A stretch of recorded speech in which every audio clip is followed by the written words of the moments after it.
Vote की चोरी नहीं की, वोट की लूट की, डकैती की। अधिकारी जात के आधार पर पोस्टिंग पाए थे और उन्हें निर्देश थे कि भारतीय जनता पार्टी को किसी भी परिस्थितियों में आपको जिताना है। आज तक चुनाव आयोग ने कोई कार्रवाई नहीं की।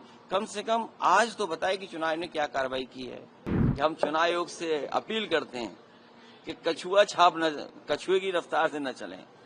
चुनाव आयोग पर पहली बार उंगली नहीं उठ रही है, कई बार उंगली उठी है और विशेषकर उत्तर प्रदेश के चुनाव को लेकर के कई बार समाजवादी पार्टी ने अपनी बात रखी है।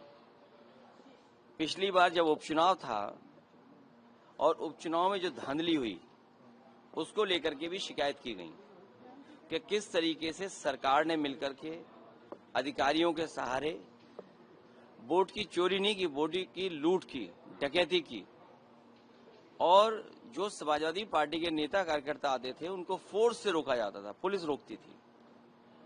बूथ के अंदर प्राइवेट ड्रेस में पुलिस वोट डाल रही थी। अधिकारी जात के आधार पर पोस्टिंग पाए थे और उन्हें निर्देश थे कि भारतीय जनता पार्टी को किसी भी परिस्थितियों में आपको जिताना है। हमारे पास बगल में अवधेश प्रसाद जी खड़े हैं, सांसद हैं अयोध्या के। इनकी खुद की विधानसभा में चुनाव चल रहा था। इतना भारतीय जनता पार्टी को कभी भी उस विधानसभा में वोट नहीं मिला। जीत हार अलग होती है, लेकिन इतना वोट पार्टी को कभी नहीं मिला। लेकिन बेईमानी कर करके बड़े पैमाने पे हर बूथ पर जात के आधार पर अधिकारी लगा करके, जात के आधार पर पोस्टिंग दिलवा करके वोट की लूट की गई थी। और उससे पहले 2022 के चुनाव में जब समाजवादी पार्टी ने, और मैंने खुद आरोप लगाया था कि जानबूझ करके समाजवादी पार्टी को वोट काटे गए, डिलीट किए गए, तो चुनाव आयोग ने नोटिस दिया। नोटिस के जवाब में मैंने 18,000 ऐसे वोट जो डिलीट कर दिए गए थे, 2019 में उन्होंने वोट डाला था, 2022 में डिलीटेड हो गए थे, और जबकि वो वहां मौजूद थे। वो 18,000 वोट की हमने सूची दी थी। आज तक चुनाव आयोग ने कोई कार्रवाई नहीं की। कम से कम आज तो बताए कि चुनाव आयोग ने क्या कार्रवाई की है। क्या वो भी जो दोषी थे उनके अधिकारियों के खिलाफ कोई कार्रवाई की गई हो। एक तस्वीर है जिसमें पुलिस का अधिकारी सीधा रिवॉल्वर तान करके रोक रहा है वोटर्स को। रामपुर में जब घटना हुई तब भी हम लोगों ने शिकायत की कि रामपुर में किस तरीके से वोट रोके गए, लोगों को घर से नहीं निकलने दिया। वो वीडियो विजुअल्स है सबके पास, लेकिन कोई कार्रवाई नहीं हुई।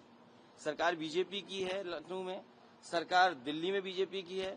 हमें उम्मीद है कि कर्नाटका में कम से कम सरकार कांग्रेस की है। ऐसे अधिकारी जिन्होंने वोट चोरी कराई है, वो बीएलओ हों, एसडीएम स्तर के हों, जिलाधिकारी के स्तर के हों, उत्तर प्रदेश में सरकार होती तो हम लोग कार्रवाई करते उन अधिकारियों पे। हमें उम्मीद है कि कांग्रेस पार्टी उन तमाम अधिकारियों के खिलाफ जिन्होंने वोट चोरी करके वोट चोरी में साथ दिया है, उनके खिलाफ कार्रवाई होगी। और जब कभी समाजवादियों की सरकार बनेगी, और हम उम्मीद है कि हम चुनाव आयोग से अपील करते हैं कि कछुए की रफ्तार से न चलें। इधर तो फास्ट ट्रैक बन गए हैं कोर्ट्स, फास्टेस्ट ट्रैक कोर्ट में कम से कम फैसले हों, निर्णय हो, जिससे लोकतंत्र बच सके।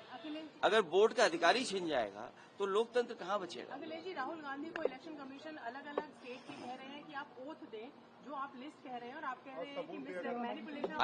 अभी थोड़ी देर में 18,000 तो मैंने प्रिंट आउट नहीं निकाले हैं एफिडेविट, लेकिन मैं कोशिश करूंगा आप पत्रकार साथियों को 100 में दूंगा जरूर कि एफिडेविट के साथ हम लोगों ने चुनाव आयोग को शिकायत की थी 18,000 वोट जो डिलीट किए थे। तो पहले इस पे कार्रवाई कर दे चुनाव आयोग, ऐसे दोषी अधिकारी उन पे कार्रवाई कर दे। राहुल गांधी पे आपको कुछ नहीं कहना कि वो क्यों नहीं वोट दे रहे हैं? नहीं, वो कांग्रेस पार्टी और राहुल गांधी, क्योंकि ये एक्सरसाइज इसके बाद होगी, उनके कार्यकर्ता लगेंगे और ऐसे वोट जो निकाल दिए गए, डिलीट कर दिए गए, उनका एफिडेविट लेके आएंगे। हम भी एफिडेविट लेकर के आए ना।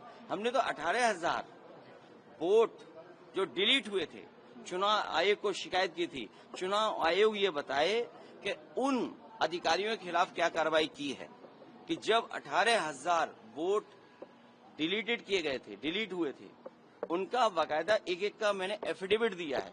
हर वोटर का, उसके खिलाफ क्या कार्रवाई दी? अगर उसमें कार्रवाई नहीं हुई है तो कांग्रेस पार्टी के राहुल गांधी पे क्यों आप पूछ रहे हो कार्रवाई होगी कि नहीं होगी? सर आप लोग अपना नाम भेजेंगे, लिस्ट भेजेंगे जो 30 वो लोगों का नाम मांगा गया 30 है? में तो हम होंगे।